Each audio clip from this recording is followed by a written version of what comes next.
Otaqda səssizlik, masada rəsmin, dilimdən düşməyir o əziz ismin.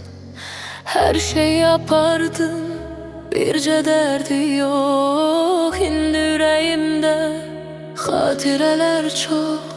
Sən mənim dünyamın günəşiydin. Niyə bu dünyanı qaranlıq etdin? Yuxular hər gecə mənə yol çəkir. Sənsiz bu taleyim hey boyun bükür. Bir vaxtlar bizidi, indi təkəm mən. Ruhumu qopardın öz bədənimdən. Nə geri dönürsən, nə də gedirsən, məni bu kədərlə məhv eləyirsən. Bəlkə bir ümid var, bəlkə bir sabah. Səni sevmək idi mənim tək günah.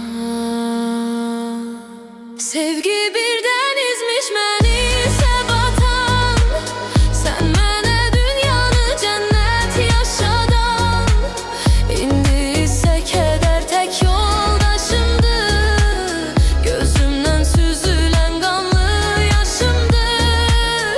Yaralı ürəyim dözmür bu hala. Həsrətin çevrilib aşılmaz qala. Baxırdım göylərə, duymadı kimsə. Ölərdim bir anlıq geri dönsən sən. Amma yollar bağlı, mənzilim uzaq. Qurubdu ayrılıq bizə bir tələb.